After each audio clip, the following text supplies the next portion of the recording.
प्रिय छात्रों, मिथिलेश ज्ञान एकेडमी में आपका हार्दिक स्वागत है।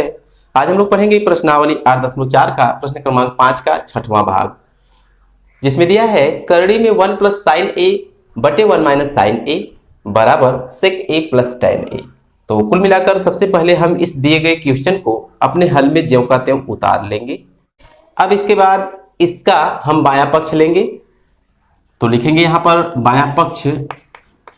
तो जैसा कि आप देख रहे हैं, हमने इस दिए गए क्वेश्चन का बायां पक्ष यहाँ पर ले लिया है। 1 प्लस साइन ए अपान 1 माइनस साइन ए है। तो कहने का मतलब यदि भिन्नात्मक कोई सवाल है अर्थात भिन्न के रूप वाली है तो वहां पर हम करते हैं परमेयीकरण। ये करड़ी दी गई हो या न दी गई हो इससे कोई मतलब नहीं, यहाँ पर करड़ी से कोई मतलब ही नहीं है। यहाँ पर केवल भिन्न के रूप में दिया गया है तो हम सीधा सीधा सा मतलब ये समझेंगे कि हमें परमेयीकरण करना है। यदि भिन्नात्मक नहीं है तो उसको हम दूसरे तरीके से हल करेंगे। तो यहाँ पर केवल और केवल परमेयीकरण होगा। और परमेयीकरण का मतलब क्या होता है? कॉन्जुगेट जिसे हम इंग्लिश में कहते हैं। इसका मतलब होता है कि इस दिए गए भिन्न के हर में जो दिया गया है अर्थात 1 माइनस साइन ए दिया गया है तो हम इसके विपरीत अर्थात 1 प्लस साइन ए से इसके अंश और इसके हर दोनों में गुणा कर देंगे। करड़ी के अंदर की बात हो रही है। तो यहाँ पर हम परमेयीकरण करने चल रहे हैं, तो लगाएंगे एक करड़ी और आपको बहुत ही बारीकी से देखते रहना है। तो 1 प्लस साइन ए अपान 1 माइनस साइन ए तो ज्यों का त्यों रहेगा, ये तो दिया ही गया है। अब हम लिखेंगे यहाँ पर गुणे का चिन्ह। तो 1 माइनस साइन ए का जो परमेयीकरण वाला रूप होगा 1 प्लस साइन ए होगा अर्थात उसका अपोजिट। तो 1 प्लस साइन ए से ऊपर और 1 प्लस साइन ए से नीचे हम गुणा करेंगे तो इसे हम ब्रैकेट में रख देंगे अर्थात सबको हम ब्रैकेट में कर देंगे। तो ये हमने सबको ब्रैकेट में कर लिया है।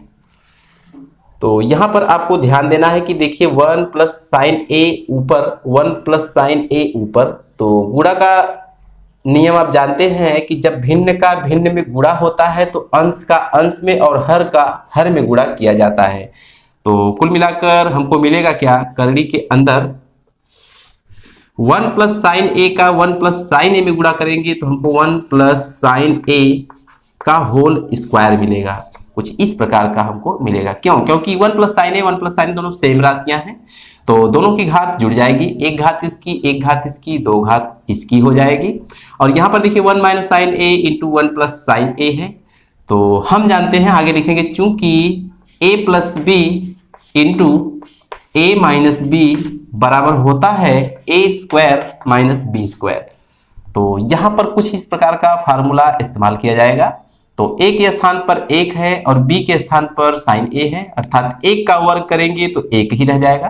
तो हम बटे लिख सकते हैं 1 का वर्ग 1 ही माइनस बी स्क्वायर। तो बी का मतलब साइन ए का स्क्वायर। जैसा कि आप जानते हैं कि कोण का कभी वर्ग नहीं होता, केवल और केवल फलन का वर्ग होगा। तो यहाँ पर हम साइन स्क्वायर ए लिखेंगे तो कुछ इस प्रकार का हमको प्राप्त होगा। तो यहाँ पर और थोड़ा सा आपको ध्यान देना है, चूंकि हम जानते हैं sine square theta plus cos square theta बराबर 1 होता है। तो यहाँ पर इस साइन स्क्वायर थीटा को हम उठा के उस साइड लेके चल रहे हैं, लिखेंगे इसलिए केवल कॉस स्क्वायर थीटा बराबर 1 माइनस साइन स्क्वायर थीटा ऐसा होता है। और ऐसा आप यहाँ से समझ रहे हैं। तो 1 माइनस साइन स्क्वायर ए के स्थान पर हम लिख सकते हैं कॉस स्क्वायर ए। तो ये हमको फार्मूला दे रहा है। तो ये बराबर हो जाएगा अंडर रूट में ही 1 प्लस साइन ए और इसका वर्ग है पूरे के बटे कॉस स्क्वायर ए। तो कहने का मतलब ये जो करड़ी है, करड़ी का मतलब होता है वर्गमूल और इस दो घात का मतलब होता है वर्ग। तो वर्ग वर्गमूल से जब टकराता है तो वर्ग और वर्गमूल दोनों खत्म हो जाते हैं और ये अपने न्यूट्रल कंडीशन में अर्थात साधारण कंडीशन में आ जाता है, एक घात वाले कंडीशन में आ जाता है। कोई भी संख्या कोई भी फलन हो तो 1 प्लस साइन ए का जो वर्ग है इस करड़ी से जब बाहर होने का प्रयास करेगा तो यही वर्ग खत्म हो जाएगा। तो कहने का मतलब हमको 1 प्लस साइन ए मिलेगा। और कॉस स्क्वायर ए है, ये भी करड़ी के बाहर जाने का प्रयास करेगा तो इसका स्क्वायर खत्म होगा और कॉस ए बाहर हो जाएगा। तो यहाँ पर कॉस ए मिलेगा। तो कुल मिलाकर यहाँ पर देखिए 1 plus sign A upon cos A है। तो इस cos a को हम 1 के बटे अलग और sin a के बटे अलग लिख सकते हैं, ये इसका नियम होता है। तो यहाँ पर 1/cos a हम लिख देंगे अलग, प्लस बीच में है लगा देंगे, sin a बटे cos a लिख देंगे एक बार। अब जैसा कि आप जानते हैं कि 1 बटे cos a को हम sec a कहते हैं और sin बटे cos को हम tan कहते हैं। तो यहां पर ही लिख देते हैं इसी के आगे, चूंकि 1 बटे cos a बराबर होता है sec a और sin a बटे cos a को हम क्या कहते हैं, tan a कहते हैं, ऐसा आप जानते होंगे। तो कुल मिलाकर यहां पर हम लिख देंगे sec a इसके स्थान पर, प्लस लगाएंगे, इसके स्थान पर tan a लिख देंगे। तो अब आपको चलना है क्वेश्चन के स्टार्टिंग में, हमें सिद्ध करना था sec a plus tan a, जो कि हमने यहाँ पर प्राप्त कर लिया है sec a plus tan a। तो इसी के नीचे या इसी के आगे हम लिख देंगे ये दायां पक्ष के बराबर आ गया है। तो कुल मिलाकर हमने इस क्वेश्चन को हल कर लिया है।